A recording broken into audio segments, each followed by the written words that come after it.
Your front end sends a request to the server and gets slapped with a 401 unauthorized. The server has no idea who you are. You've got three options to fix this: basic auth, bearer tokens, and JWTs. Pick the wrong one, and you'll regret it.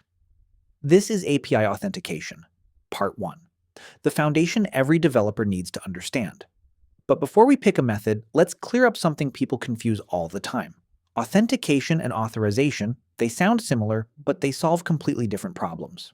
Authentication is the bouncer at the door. It asks one question: who are you? Prove it. Authorization comes after. It's the VIP list. You're already inside, but can you access the VIP lounge? That depends on your permissions, your role. Authentication first, authorization second. Always in that order. Now, here's the real problem we're solving. HTTP is stateless. That means every single request your app makes is a blank slate. The server has zero memory of who you are. Think of it like visiting a building with rotating guards. Every time you walk in, there's a new guard at the desk. You showed your ID 10 seconds ago? Doesn't matter. New guard, new check. That's HTTP. Request 1, here are my credentials. Server says, cool, you're verified. Request 2, half a second later, who are you? Never seen you before. This is why authentication exists. To solve the amnesia problem. Every method we're about to cover is just a different answer to one question. How do you prove your identity when the server forgets you every single time? Let's start with the oldest method in the book: basic authentication. Here's how it works. You take a username and a password, join them with a colon, then base 64 encode the whole thing. That encoded string gets stuffed into an HTTP header and sent with every single request. It's a simple pipeline. Credentials in, encoded header out. But here's the trap most beginners fall into. Base 64 is not encryption, it's encoding. There's a massive difference. Encoding is like folding a sticky note in half. Sure, you can't see the writing at a glance, but anyone can unfold it and read everything. Encryption is a steel safe with a combination lock. You need a key to get in. Base 64, anyone can decode it instantly. There's no key, no secret, no protection. It's just a formatting trick. So if basic auth sends your password in a format anyone can reverse, how is it not a total disaster? One word, HTTPS. Without HTTPS, basic auth is like writing your password on a postcard. Anyone between you and the server can read it. With HTTPS, the entire connection is an armored tunnel. The base 64 string is still reversible, but nobody can intercept it in the first place. The equation is simple. Basic auth plus HTTP equals naked credentials flying over the wire. Basic auth plus HTTPS equals actually usable. So when should you actually use basic auth? It's perfect for internal tools: server-to-server communication, quick prototypes, and CI/CD pipelines. Situations where simplicity matters more than sophistication. But for public-facing apps? Users logging into your website? Never. The biggest problem is that credentials get sent with every single request. That means every request is a chance for something to go wrong. Now let's talk about bearer tokens. Think of it like a music festival. You show your ticket at the gate, they verify it, and slap a wristband on your arm. For the rest of the day, you don't need your ticket anymore. You just flash the wristband and you're in. That wristband is your bearer token. The flow works like this.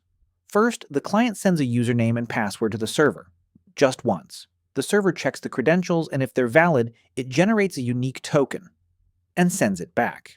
From that point on, the client never sends the password again. Every request just includes that token in the authorization header. Bearer, space, token.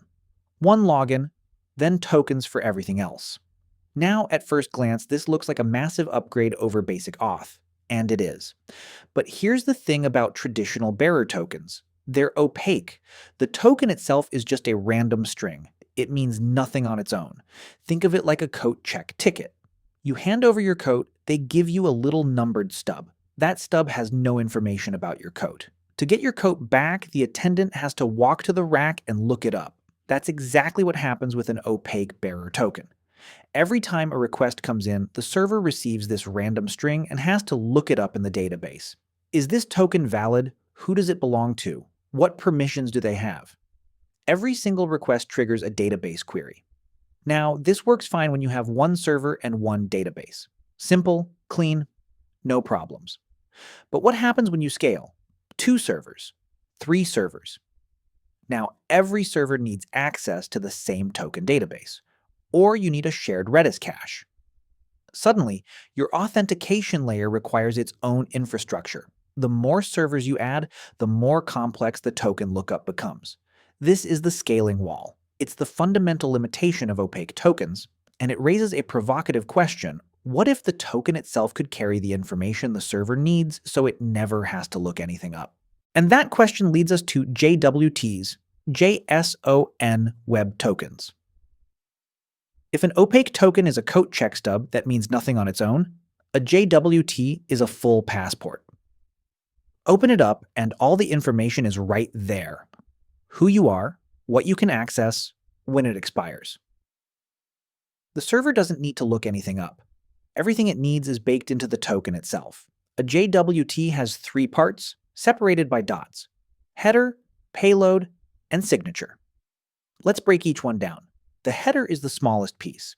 It's a tiny JSON object with just 2 fields, the algorithm used for signing, and the token type, which is always JWT. Think of it as the label on the envelope. Next is the payload. This is where the actual data lives. It contains claims. Key value pairs with information about the user. There are registered claims like sub for subject, I8 for issued at, and XP for expiration. Then you can add your own custom claims, user ID, role, permissions, whatever your app needs. But here's a critical rule. Never put sensitive data in the payload. No passwords, no credit card numbers. Why? Because the payload is only base 64 encoded, not encrypted. Anyone with the token can decode and read it. Now, the signature. This is where the magic happens. The signature is what makes a JWT trustworthy. Here's the formula. Take the encoded header, the encoded payload, combine them, and run them through a cryptographic algorithm with a secret key. The result is the signature. If anyone tampers with even a single character in the header or payload, the signature won't match and the server rejects the token instantly. It's like a wax seal on a letter. Break the seal, and everyone knows it's been tampered with. This is what gives JWTs their killer advantage: speed. With opaque tokens, every request means a database lookup. With JWTs, the server just verifies the signature mathematically. No database call, no network hop. It's pure computation, and it's fast.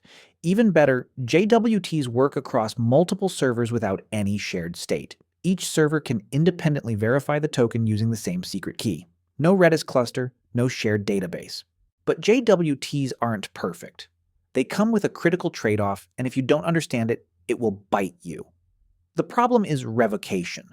With opaque tokens, revoking access is simple. User logs out, delete their token from the database. Account compromised, wipe the token. Done. The next request fails because the token no longer exists. But with JWTs, there's no database to delete from. The token lives on the client, and it's self-contained.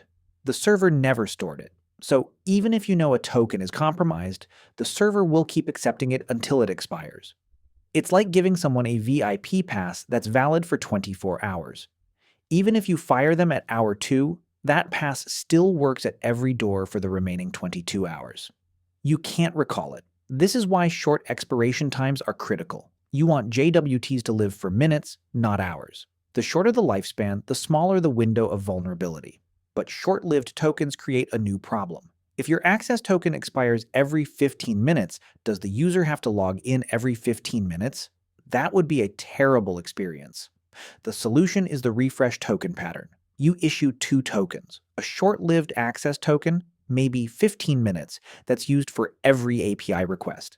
And a long-lived refresh token, maybe 7 days, that's stored securely and only used to get a new access token when the old one expires.